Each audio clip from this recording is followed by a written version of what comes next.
This is Sarah Guthrie, granddaughter of Woody Guthrie.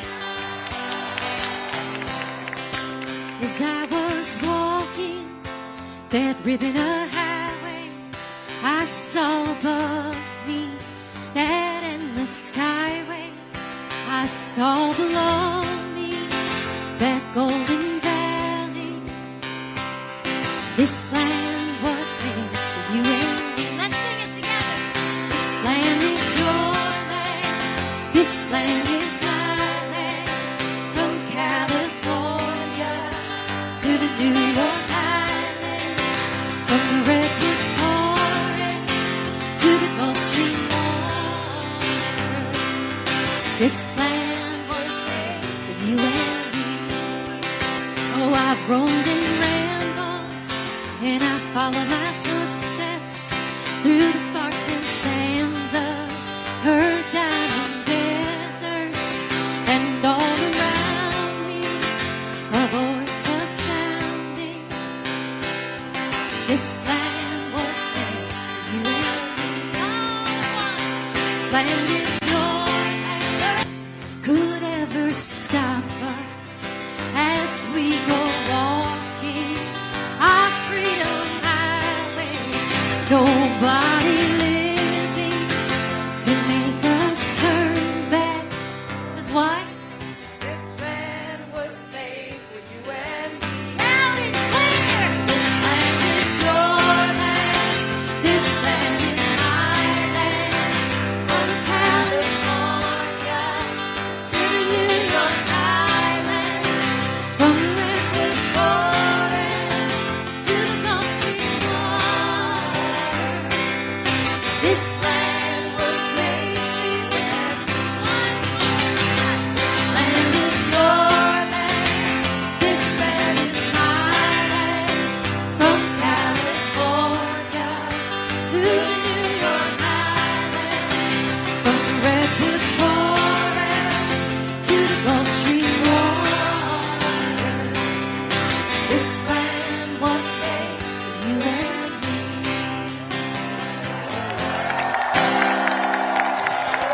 From WBRN Radio and the Boston Red Network, a special presentation, May Day 2019.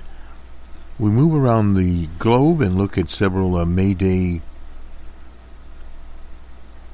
parades, demonstrations, what have you. May Day, of course, International Workers' Day, came from the city of Chicago in the U.S. in the late 1800s as a result of the massacre at the Haymarket. That was a struggle for the 8-hour day. It's been going on a long time. And May Day has now went to the world. The last, let's see, 100 years or so, 100 years plus actually, it has been a worldwide day. Unfortunately, in the U.S., they've substituted all kinds of things for May Day, called it Laura Day. People have long forgotten about Laura Day, and I forget what the Loyalty Day, and a bunch of BS that they've tried to do. But the rest of the world is celebrating May Day. Even the U.S. puppet in Venezuela, Juan Guaido, is marching. We haven't heard very much from him. He staged a quote-unquote coup d'etat. He was in some little area there with some soldiers that had been basically hoodwinked into being in the formation by some low-grade commando. And they were firing literally live rounds onto people and various other shenanigans around the Venezuelan countryside. Juan Guaido then disappeared along with Lopez, and Lopez ended up in the Chilean embassy there in Caracas. You hear that from President Nicolas Maduro Moro. We have him in this presentation. We also have some other footage, audio footage from Telesur. They broadcast out of Quito, Ecuador. And we'll start off our presentation here. We have started off, I should say, with Sarah Guthrie. She is the granddaughter of the late Woody Guthrie. and she is singing "This Land Is Your Land, This Land Is My Land."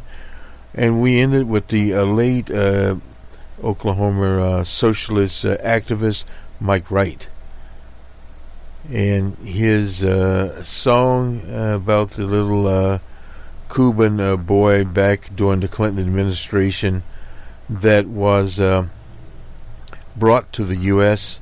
and then later returned to Cuba. And of course, he's a grown man now. Thus, the struggle with Cuba goes on. You'll hear some of the ceremony from Havana, Cuba today. Over 2 million people in attendance. The president was there, and so was Raul Castro Ruiz. He was there. He's chair of the Communist Party of Cuba. And we'll go to Grandma for the latest on that information, and we'll round up the conditions of working people. We'll start off here with a case that does involve working people out in the Midwest city of Minneapolis. A police officer was found guilty there of murdering a woman named Justine Demon. Justine Ruchek Demon. She was an Australian national and had dual citizenship here. She was murdered in the alley after calling a 911. A very, very unfortunate situation. You will hear from Mr. Ruchek talking about the state of law enforcement in the U.S.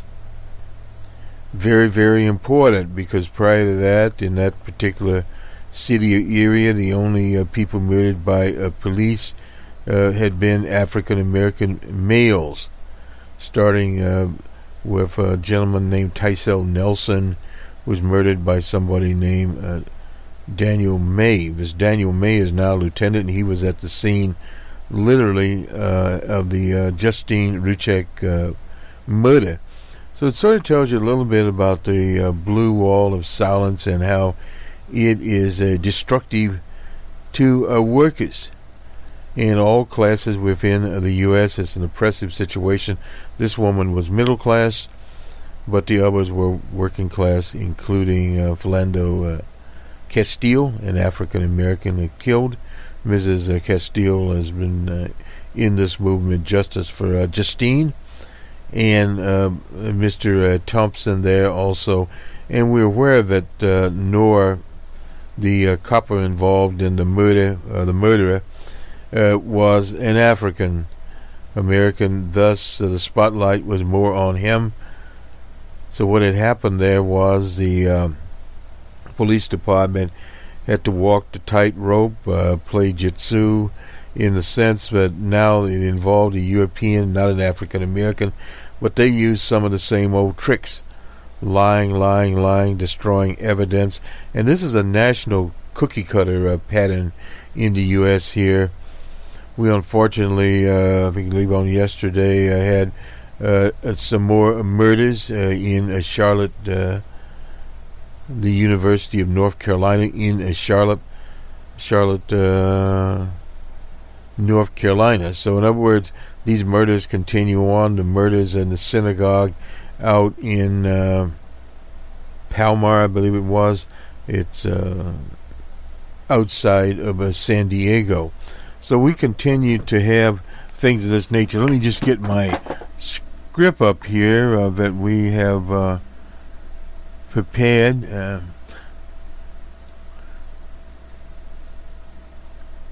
Let me start this off with a massive infrastructure bill, very important to working people. The Democrats met with DJ Trump, including some of the leadership there, the House Majority Leader Steny Hoyer, and Nancy Pelosi was there, Chuck Schumer was there, and so forth, behind closed doors. Now, this is basically a $2 trillion bill, a public works bill. This has been going on since the administration of Barack Obama, period. And there's questions in progressive community, why are they assisting Trump in doing this? And Trump is running for re-election. And according to the Washington Post, this is a stunning break from a conservative orthodoxy. Well, not actually. Trump has talked about infrastructure projects all along. And what this basically does is more pump priming to go along with his various other schemes that he's had, including these tax cuts for the rich.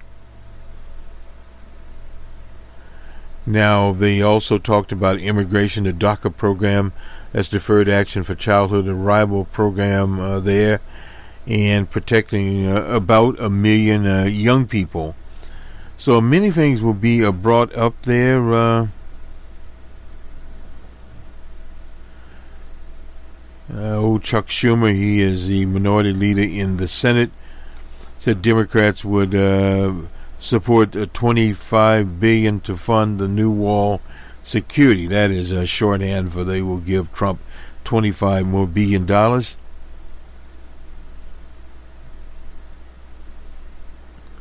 And Trump has wanted more money on this. The reason I brought this up is this is just one of many situations, period. And in the House, the leader there, McConnell, dismissed as a non-starter Democrats' proposal. Well, anyway, this is on repealing tax cuts. We always get a little bit out of the situation here, but let's go to a workers' story. This is also from the Washington Post. This is in Hillsdale, New York. At a Trump golf course, undocumented workers say they are sometimes told to work extra hours without pay. On some nights after the club's grill room closed, the head waiter there, his name is Jose Juarez, an undocumented immigrant from Mexico, was told to clock out. He pressed his index finger into the scanner and typed his code, but he didn't go home. He was still working there, and he would stay sometimes past midnight, vacuum carpets, polish the silverware, help get the restaurant of the Trump National Golf Course, that's in Westminster, ready for breakfast the next day, all off the clock. So this tells you some of the shenanigans going on. The Post also interviewed 6 former workers. They told the Post basically the same thing. Juarez was among 30 former workers at the Trump golf course in New York who met with prosecutors in February. They handed over overtime stubs, W-2 forms, answered questions about their salaries, hours, tips, and lack of benefits on one-on-one interview for many hours. Some have follow-up in coming weeks there. So this is a sad story, but it goes beyond the Trump empire to other companies that are exploiting undocumented workers. Period. And this is part of what Labor Day is all about. And some official from the Trump National is in compliance with relevant state and federal labor laws during his employment 6 years ago. I personally am unaware of any violations. He lied. So now this Westchester Club is an enclave about an hour north of Manhattan on the Hudson River. And this goes on to people like dishwashers, etc. Part of a very, very nasty situation out there.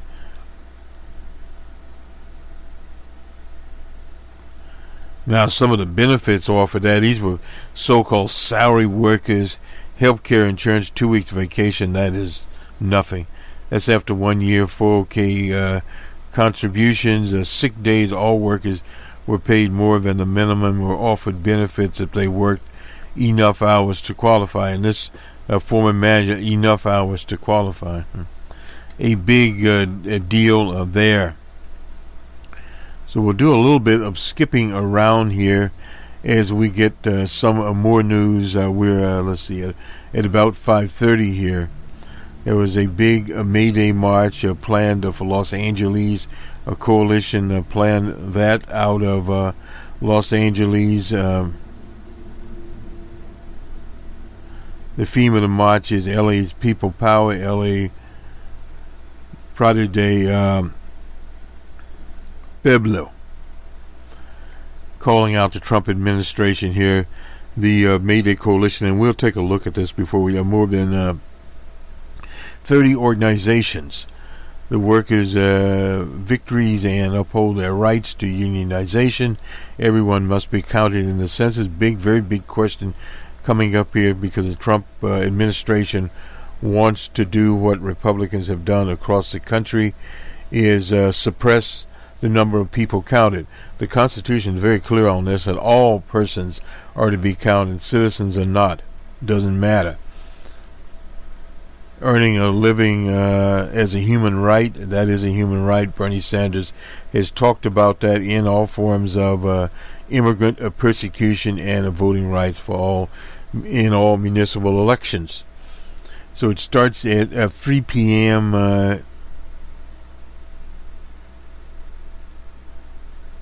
That would be West Coast time. The original May Day, we talked about this coming in 130 years ago. That's somebody named Rusty Hicks, president of Los Angeles County Federation of Labor, AFL-CIO, was referring to the first May Day that was in Chicago in 1886. We always talk about that when we go in. Grocery workers from the UF CW Local 770, DeAndre Wilson, for all of us workers, our communities in the city of Los Angeles should come together and march to show the power of workers. And then we go on to garment workers.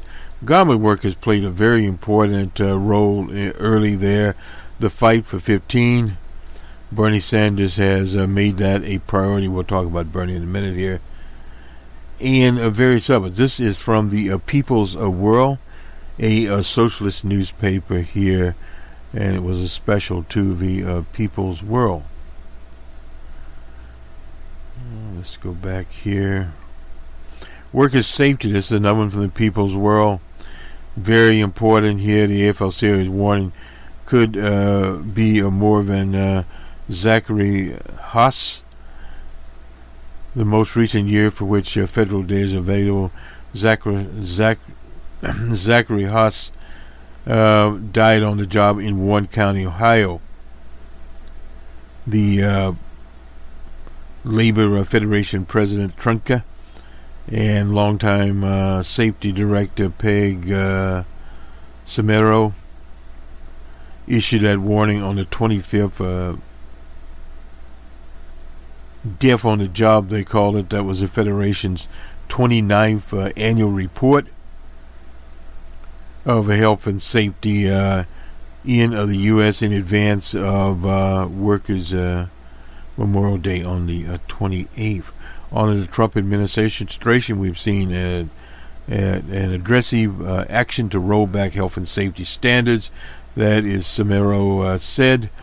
Not only has Trump rolled back OSHA standards and failed to enforce them against hazards such as beryllium and inhalable dust, but Trump's OSHA stayed on this pace, so they will be the first administration not to issue a single workplace safety standard during the entire administration. No doubt about this. Hess was one of 5,174 workers killed on the job in 2017, an average of 275 each day. That's according to the Deaf Job Report. The report adds that there were 3.5 worker deaths per 100,000 workers that year, down 0.1% per 100,000 from the year before. I caution that you not caution you about not being numbered by number. Trunka said we're talking about 275 workers dying. An outrageous number. Zachary Hess died in a trench collapse in Warren County, Ohio. An estimated 150 people from rescue squads around the area rushed there, but it was actually too late. The company received a $13,300 penalty, later reduced to $5,850. Somehow the message that trenches over 5 foot deep have to be protected didn't sink in with the company. His death was in a 20 foot by 30 foot unprotected trench. Should never be in something of that nature. Another report was Diego Alfonso Roman, an undocumented worker toiling in the fresh market meat plant in Kenton, Ohio. At the same time, had his leg torn off when it was caught in a grinding machine. So he was grind up and served a hamburger. And they give various other examples here and statistics here, but it was 5.1 deaths per 100,000 in some states, including 10.1 deaths per 100,000 in North Dakota, the second worst, and in Wyoming, a very small state, 7.7% in Wyoming. Drizzly is the only way you can put this. Two other places. First place, Alaska. Fourth place, West Virginia. They were dominated by extractive industries, oil and coal.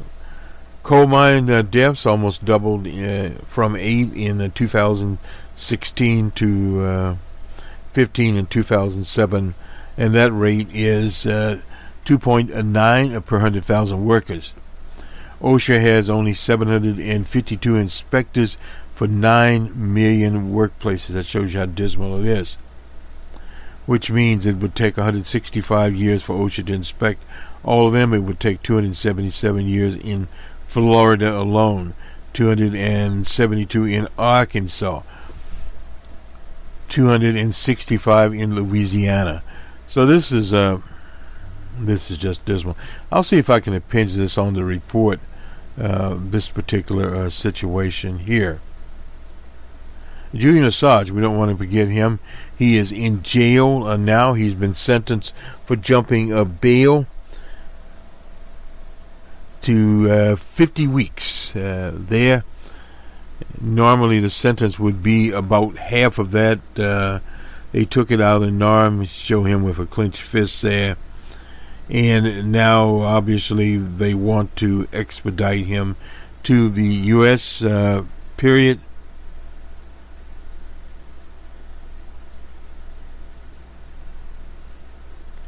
And he's still in the high security prison that they placed him in. And they also tried to frame Julian Assange for a rape count in Sweden. That charge was dropped, and they're doing further investigation there. This is nothing more than a type of capitalist scheme that they've come up with to do everything they can. We haven't heard anything here about his medical condition, where it is at the present time. So let me go along here, and we'll see if we can get some updates here from around the world. We'll have a summary here. We'll go to Seattle, annual May Day march out in Seattle. And this is the Seattle Times. We'll try to bring it up. We are live, so we'll see if we can get it up from the Seattle Times. Annual May Day march to Wine. Second here.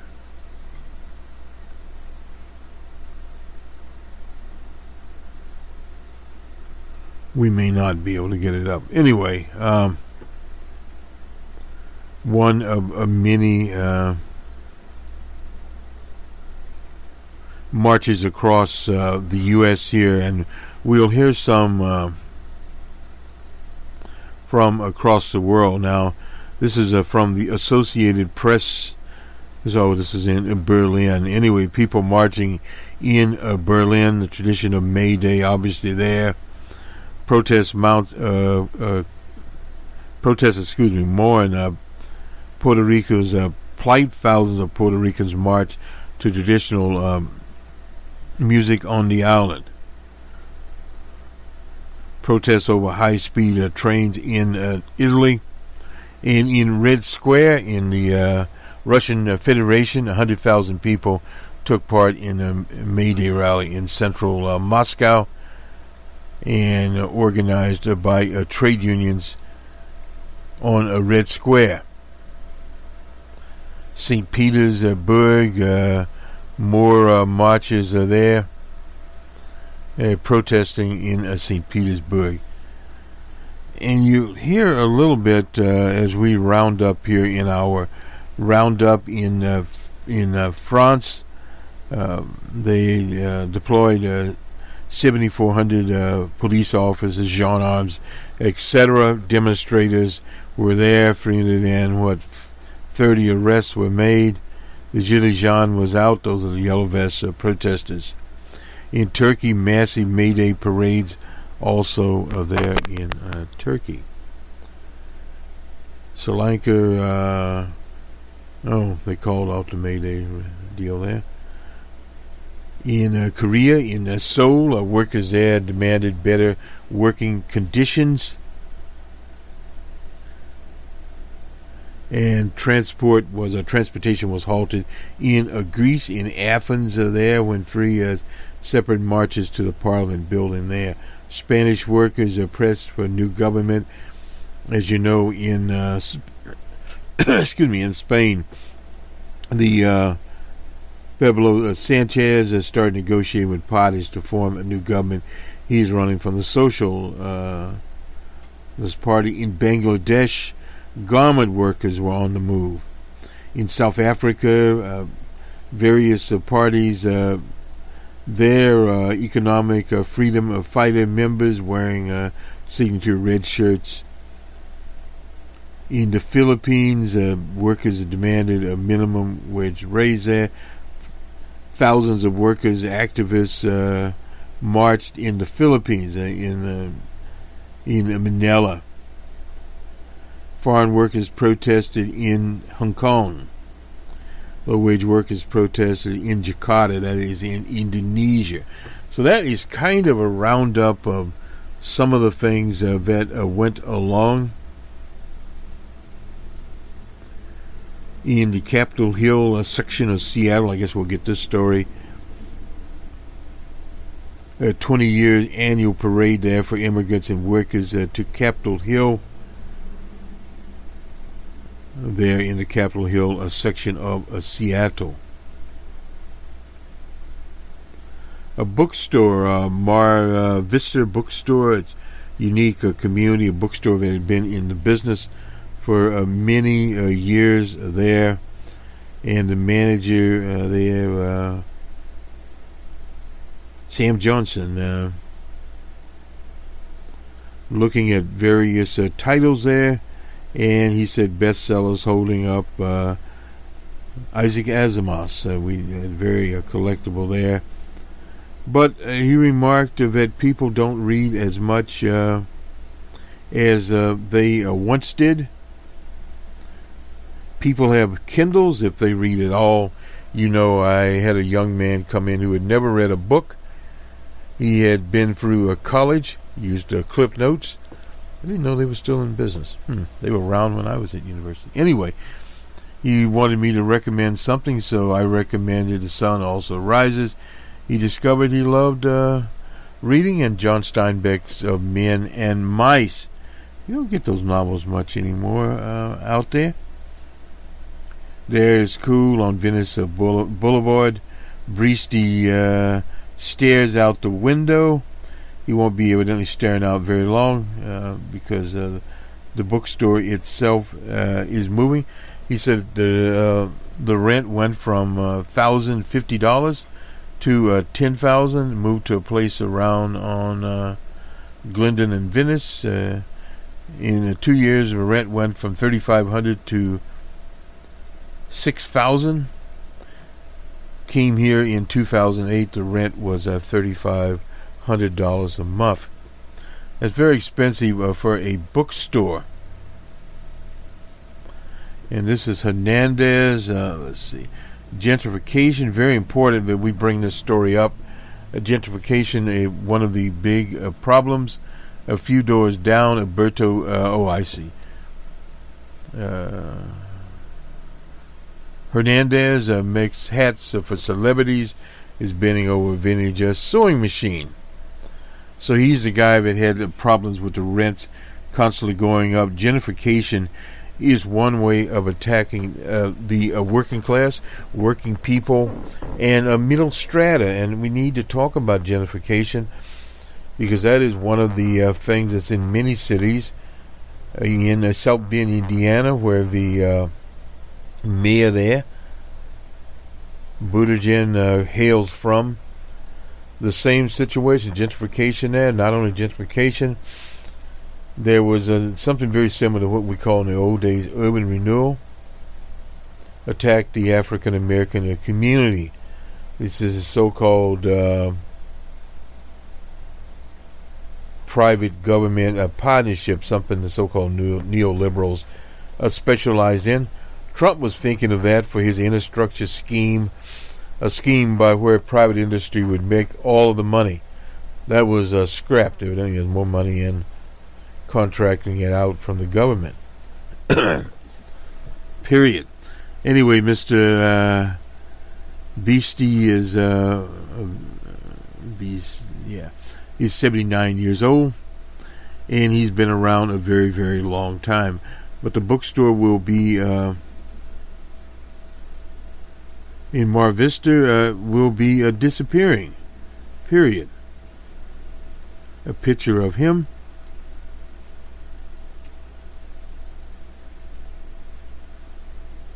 And here, Dostoevsky, anyway, knows the bindings and titles and pages of them all, like ribbon, mummies, mysteries, mythologies. The word is like music, and so is unique. It's the final chapter. They will be going out as the Amazons, Kindles of the world arise. And that is the end of that. Turned from window and looked over the stacks. The radio plays low. And we'll be saying goodbye to that particular situation. Let's see if we... no, we won't mess with that. We've done undocumented workers. We've done Julian Assange. Let's... do a little flashback again. This is from the People's World. We were just from the LATimes. This is memories of a communist and working class leader. They're talking about Gus Hall, and this is something written by Gus Hall. He was at one time the general secretary of the CPUSA, and he lived from 1910 to 2000. So he's roughly been going almost 20 years. For some, 90 years, workers throughout the world have been celebrating, demonstrating, and marching on the 1st of May. On this very special day, workers hold their heads high and walk with a spring to their step. This is day in many small ways. On May 1st, hundreds of millions of workers brisk in sunlit grandeur of achievement, the victories, and historic role of our class. Mass demonstration of public expression of May Day to workers, but despite May Day's roots, couldn't be more clear and noticed in the actions of individual workers who are not in position to take part in mass demonstrations. He talks about Andy the barber. For 40 or 50 years, Andy was a barber in a one-man shop in the heart of a working-class neighborhood. His shop was open 6 days a week. and it was centered on a working class education on the first day of May. Every one of those years, Andy did something special, unique May Day thing. It was done with dignity in class. Andy, who ordinarily never wore a tie, would come in wearing a bright red one. Not even the McCarthy War hysteria stopped Andy from observing a May Day. He would open his shop and put up his old sign, May Day, no work today. It was open for coffee, donuts, and interesting and lively conversation. During the McCarthy hysteria, the FBI tried to harass Andy and his customers. For instance, a few would come in and sit in his shop, but when they returned the second time and the third time, Andy decided to do something about it. He took out his razor strap and hung it on the wall next to the two agents. Then, with a very deliberate and calm strokes, he began sharpening his long razor. Years later, with a twinkle in his eye, he would relate how quickly the agents left his shop. I assume that they never came. He then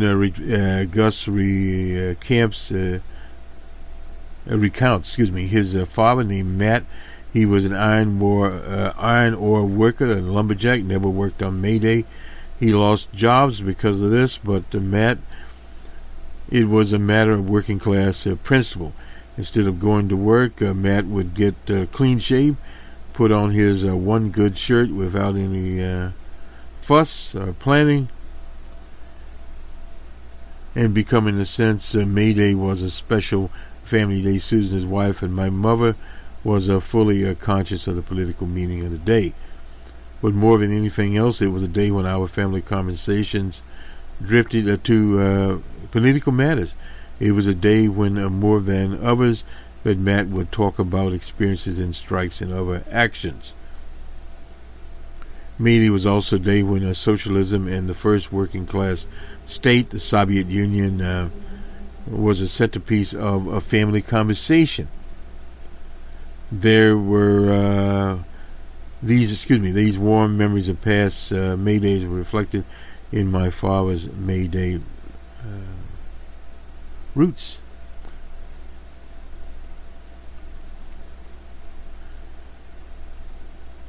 Okay, let's. May Day for all. May Day roots are the class conscience of workers in the history and expression and the memorials handed through generations, a treasured tradition and pride in their historic roots. May Day is and always remain a day of tributes to Annie, Matt's, Susan's, and others, to the working class of our country who have sunk their roots. The roots of May Day belong to every worker. They are forever part of the past, present, and future of the working class. By Gus Hall. I think that is a good way to end this. We'll go back very quickly to Los Angeles, and we'll see if they have an update there on May Day. As quickly as we can get back there.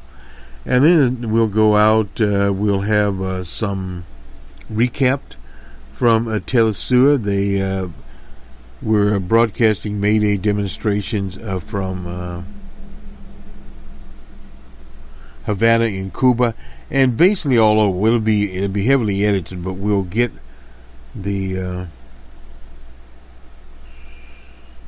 we will in this somewhere here we have it, but Bernie Sanders had never had this before, a campaign machine that's crushing. Now, this is from the LATimes.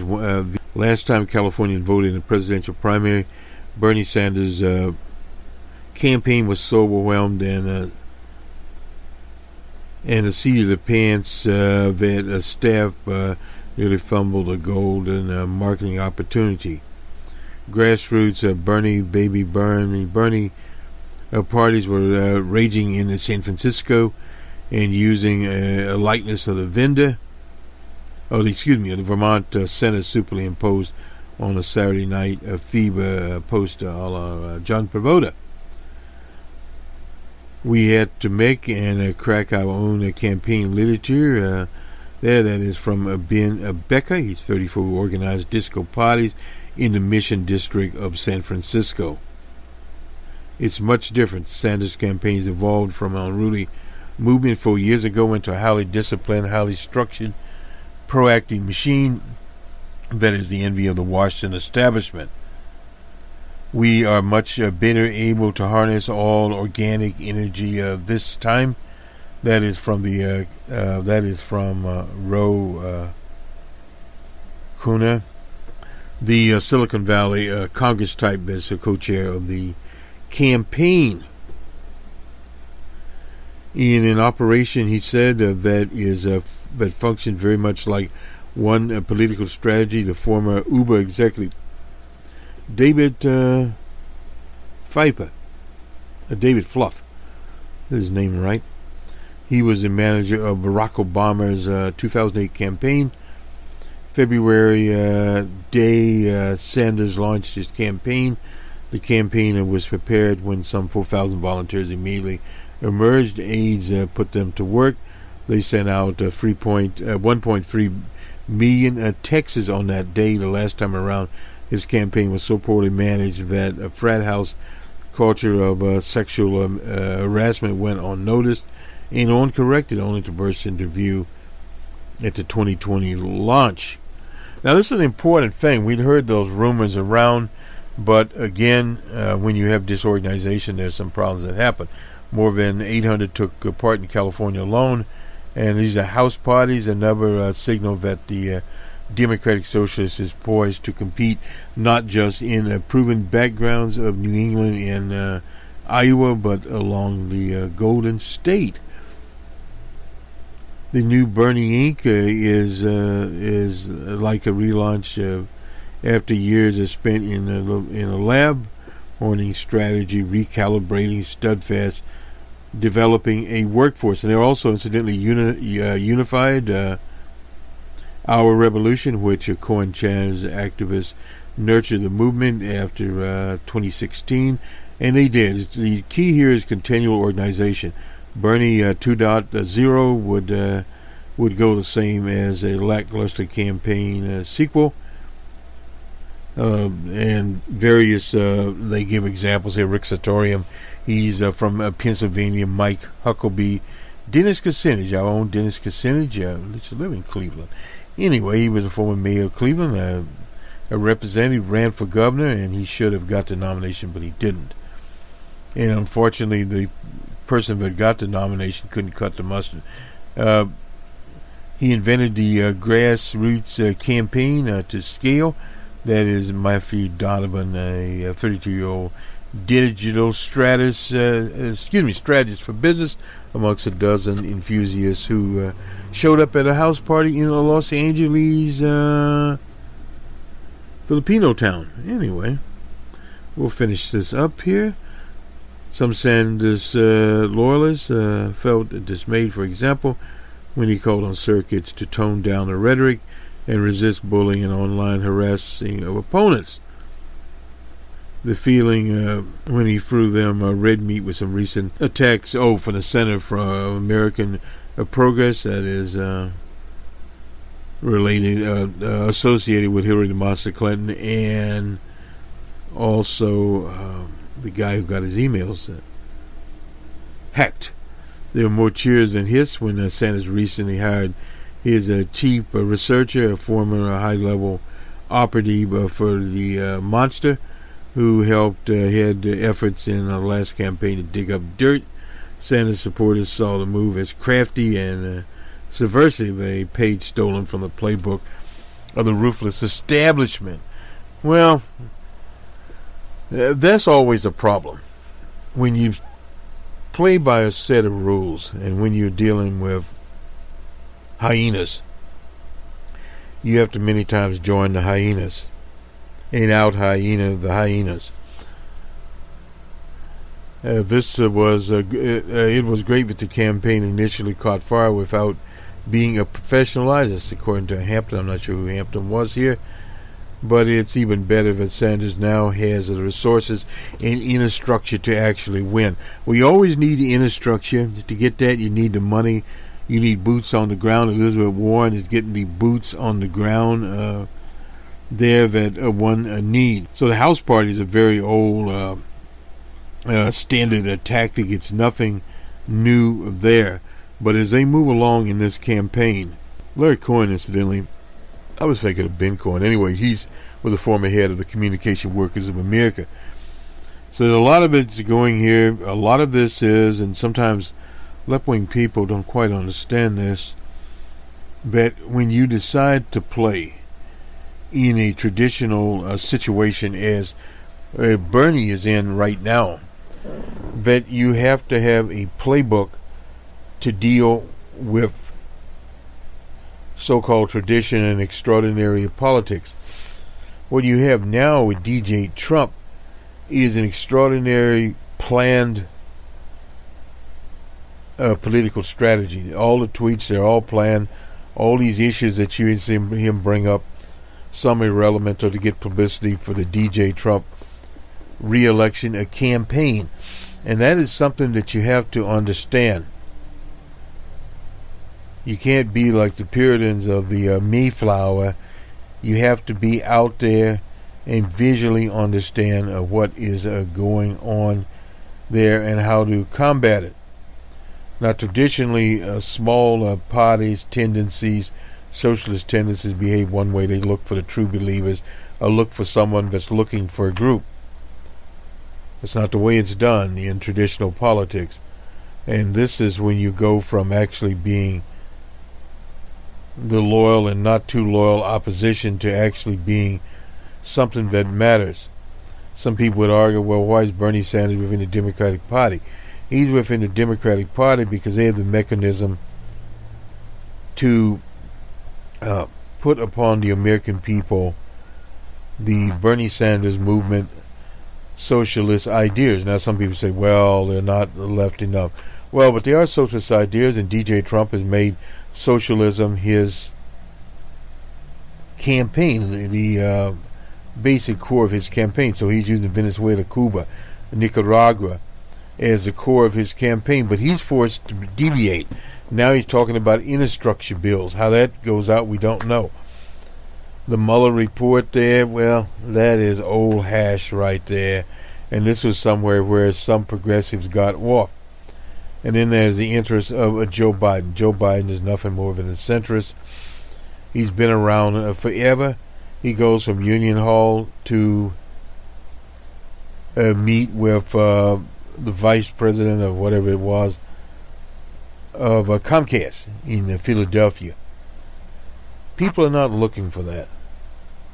So what the Bernie people need to do, and the other progressive candidates, Elizabeth Warren, to a certain extent, Beto O'Rourke of El Paso, and others, is keep their eye on the ball, stay on the issues, and not worry about what Joe Biden is doing, or these centrist Democrats that are running around here attacking Alexandria Ocasio-Cortez or these other characters. If they do that and organize, at that point now 1.5 million, move that up to 2.5 million, they will build a movement. And a movement is not about one day, the 2020 election in November, or the Democratic nomination. Sustaining the movement as they've sustained it from 2016 and improve the organizational capabilities of it. And if they do that in the U.S., socialism will come. This is Boston Red and Jerry Pippin, the broadcast booth on May Day 2019. Happy May Day to everyone. Good day. Have a verdict in his trial for shooting dead Sydney woman Justine Ruchek. Alexis, what's happened? Morning, Tom. This is a landmark case. Guilty on third-degree murder and guilty on second-degree manslaughter. Not guilty on second-degree murder. Regardless, this is the first time in Minnesota that a police officer has been convicted of an on-duty killing. We're out in the hallway just outside the court waiting for Justine's family to come out. Mohammed Noor has been taken straight into custody by security guards inside, so he will not be leaving the building. But, yeah, we're just waiting for Justine's family to come out. We understand that her father, John, will be saying a few words. Inside the courtroom, I was sitting a few rows directly behind Don Damond, Justine's fiancé. And as those guilty verdicts for the two charges were read out, Don broke down. You could see his shoulders sort of going up and down, and he broke down in tears, and Justine's sister-in-law put her arm around him. You can't help but just feel for them. This is a massive moment for them. And it's a terrible story, obviously, Tom. But, yeah, we're just standing by and waiting for the family to come out and say a few words. Obviously, Australia has watched this so closely, and so has America, because there is such a big movement here, a national movement about officer-involved shootings, shooting civilians, and everyone was waiting in earnest for this. And this was a really quick deliberations, only over 24 hours. And what's interesting about that is we spoke to a criminal defence lawyer here. He said that quick deliberations is generally good news for the defence. Obviously, this was terrible news for the defence. Mohammed Noor's lawyers were very stony-faced, and one in particular looked absolutely gutted as Mohammed Noor was put into handcuffs and taken away. But just standing by here, Tom, waiting for Justine's family to come and say a few words. Obviously, this is a very pleasing result for them and for people back home in Australia. Back to you. And what is the likely sentence to be delivered for this, Alexis, as well? At this point, we're looking, well, I spoke to someone inside who is a sort of legal analyst and a criminal defence lawyer. He thinks about 9 to 10 years. What happens now is that we get about a 6-week period whereby Mohammed Noor is in custody, and then there will be a sentence on June, I'm trying to remember the date I wrote down, I believe it was June 7th. Sorry, I'm looking around a bit. We're just waiting for Mohammed Noor's lawyers to come out that door, so I'm keeping an eye on it. But, yeah, we're looking at about 9 to 10 years for those two charges, second-degree manslaughter and third-degree murder. Alexa, you touched on the fact earlier that they've never had a police officer convicted there before of murder. Was there a fair bit of surprise when this verdict was handed down? And just give us a bit more of an insight into the emotions of the family as they've had to sit through this trial. Yeah, look, I think the best indication of the fact that this was a surprise was from Mohammed Noor's lawyers. One in particular I could see quite well, and he just had this stony face and he looked genuinely gutted. I think they were pretty confident, and probably even more so when they only took 24 hours to reach a verdict. In terms of the family's reaction, so as I said, I was sitting directly behind, not directly behind, a few rows behind Don Damond, Justine's fiancé, and he was just overcome with emotion. He was broke down in tears sort of quite a while as each juror was being asked if they had been able to agree on these verdicts. So you could see the emotion, in his face. He'd sort of gone a bit red in the face, and Justine's sister-in-law kept putting her arm around Don.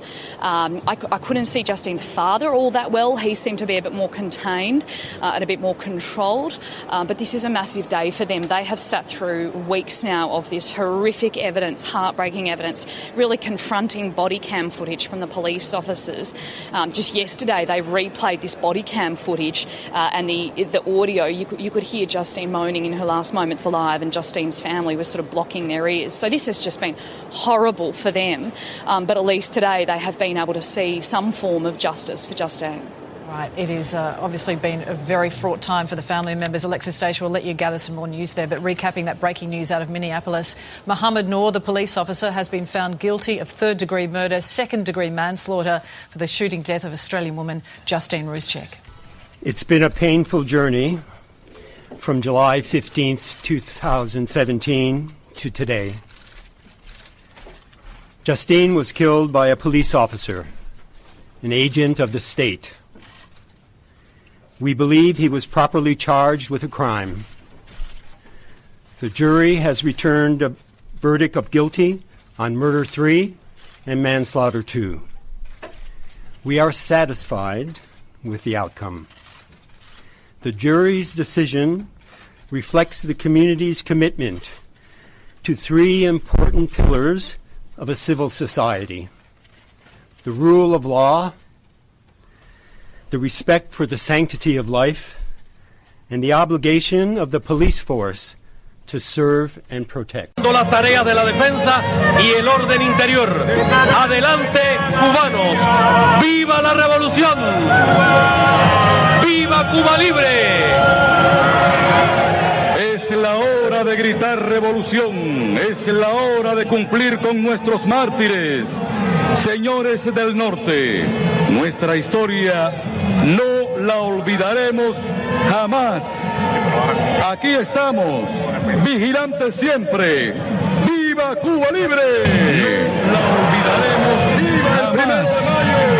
Aquí estamos, vigilantes siempre. ¡Viva Cuba Libre! Mira qué cartel más lindo, de las raíces a la victoria. Cuánto enseña, cuánto muestra, de las raíces a la victoria, unidad, compromiso y victoria. Iniciamos nuestro desfile con el concepto de revolución que hace 19 años en esta misma plaza nos legara nuestro siempre presente y querido comandante en jefe Fidel Castro Ruz. Plaza que lleva el nombre de José Martí y ahí están las instituciones martianas cubanas presentes en la Plaza de la Revolución. Fidel más Martí es unidad. Ese es otro de los lemas y los principios de nuestro país. Tal vez el arma indestructible frente a la cual se destruyen nuestros enemigos. La unidad del pueblo cubano. Y adelante las instituciones martianas cubanas. Y Fidel más Martí y pueblo es compromiso y es victoria. Si vemos bandera, hermanos, por ahí está la bandera chilena, la bandera de Brasil, la de Venezuela, de Argentina, Puerto Rico, de Argentina. Y también vemos a la Universidad de La Habana, la Universidad de La Habana. Los muchachos de la FEU, ¿dónde están? Y decimos ahora, para Cuba y para el mundo, yo soy Fidel, yo soy Fidel, yo soy Fidel. También Helma, que pertenece al Ministerio de la Agricultura en Cuba. Los trabajadores de la agricultura cubana, apretados, unidos, junto a los trabajadores de la agricultura de la capital cubana, marchan por nuestra Plaza de la Revolución José Martí y ya se acercan nuestros jóvenes, que reciben el legado de la revolución y al concepto de nación. Nuestra juventud es fiel, de Céspedes a Fidel, una es la revolución. Con cada generación la patria se ha iluminado y firme en ese legado la juventud está lista para ser protagonista del proceso que ha heredado. ¡Viva la juventud cubana! Adelante los jóvenes que no fallaron, que no fallen y que no fallarán. Raúl, los jóvenes no fallarán. Díaz-Canel, los jóvenes no fallarán. Así es, ya en la histórica Plaza de la Revolución, el bloque de nuestra aguerrida y comprometida juventud. Nuestra fortaleza es la unidad. Adelante, muchachos. Cuba es nuestra. Avanza la FEU, la Federación Estudiantil Universitaria, la FEN y la Unión de Jóvenes Comunistas. ¿Dónde están los jóvenes comunistas? Eso, alegría, entusiasmo, continuidad, relevo seguro.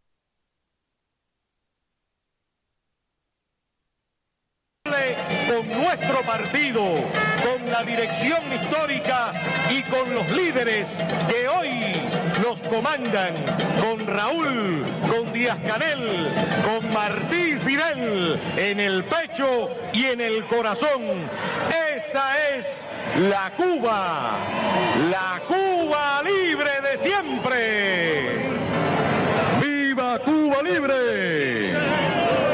Esta revolución la conducirán adelante los jóvenes, plenos de optimismo e inconmovible fe en la victoria. Raúl Castro Ruz. ¡Viva Fidel! ¡Viva Raúl!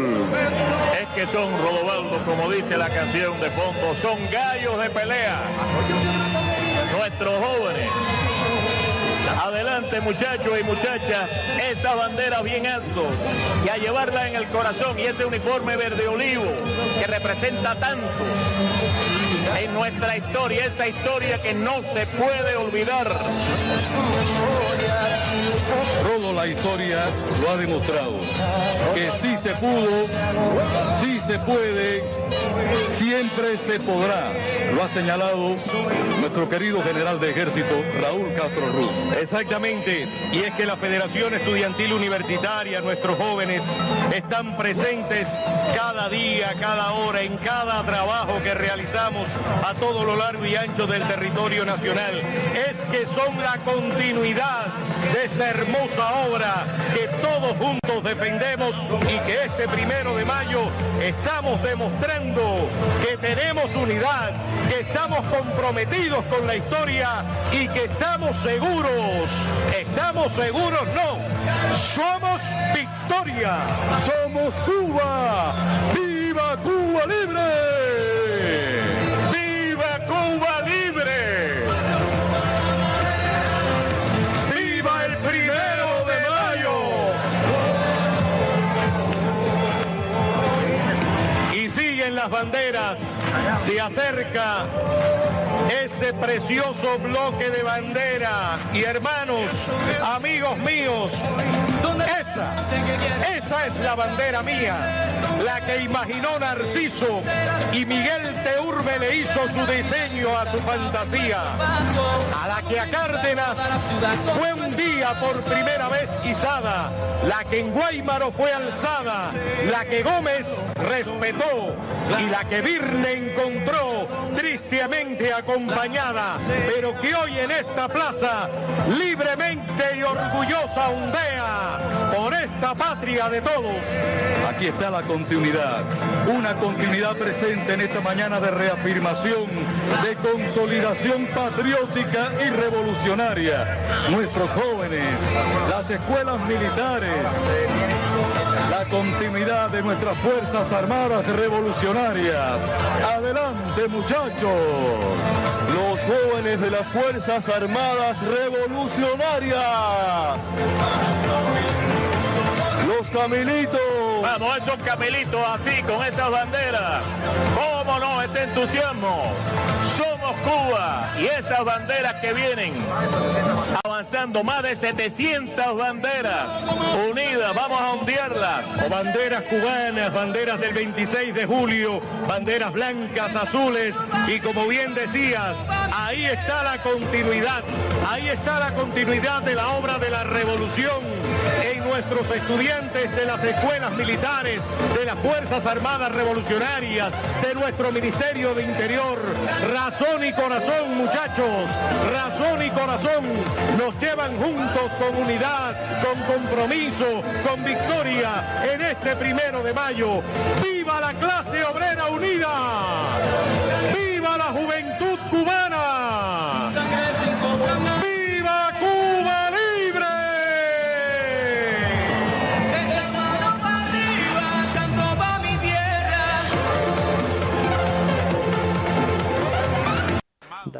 The violence has been also utilized by John Bolton in that interview, that he's admitting that he was a coup, not necessarily what they're trying to portray in hours before. That was just the restoration of democracy. America, for the Americans, the doctrine of Monroe is referred that the rhetoric is that Venezuela is run not by Venezuela, if not by the Cubans and the Russians, and that's the Cold War 2.0. And the theory, and in that conversation of Mr. John Bolton, was the United States is not going to allow that in this continent Russia will run anything. As simple as that. That is the latest, the most relevant issue that has been taking place this morning here in Washington. That was Jorge Estos, our correspondent in Washington. Now we go to other news. Guyana's government is defending its decision to honor a former legislator who died in a U.S. jail after being convicted of terrorism charges. Hey, compañerito. Oh, alien, we're gonna send you home. Yes, alien, we're gonna send you home. We don't wanna make you think we're being rude, and we hope you like American food, and we'd love to have you as our guest. But alien, your papa knows best, oh alien, we're gonna send you home. Yes, alien, we're gonna send you home. It's only 90 miles to Cuba's shores, and you're way behind on your chores, and your papa had to sell his car, and all he has left is a Havana cigar, oh alien, we're gonna send you home. Yes, alien, we're gonna send you home. We know it's hard to understand, you're in the middle of a troubled land, but Miami wasn't right for you, and your grandma, she misses you too, oh alien, we're gonna send you home. Yes, alien, we're gonna send you home. I saw you on TV the other day, your captors told you what you had to say. You know it really broke your papa's heart, that Guzano mom, I think that they're so smart, oh alien, we're gonna send you home. Yes, alien, we're gonna send you home. I know that Cuba isn't made of gold, the milk is being rationed there I'm told, but listen to me please my little friend, the embargo, it's gonna have to end, oh alien, we're gonna send you home. Yes, alien, we're gonna send you home. The embargo doesn't make a lick of sense, it's nothing but an economic fence. Oklahoma farmers want to sell you wheat. Now, alien, wouldn't that be sweet? Oh, alien, we're gonna send you home. Yes, alien, we're gonna send you home. Your papa's gonna have his way, it's gonna happen any day. Janet Reno finally did her job, she had to get tough with that Guzano mob, oh alien, we're gonna send you home. Yes, alien, we're gonna send you home. But then they came a-knocking at your door, they wanna mess things up a little more. Your papa said that they should now be gone, it's time to say again, no mas serán, oh alien, we're gonna send you home. Yes, alien, we're gonna send you home.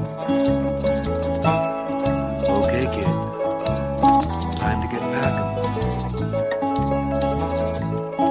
Adios, vaya con Dios.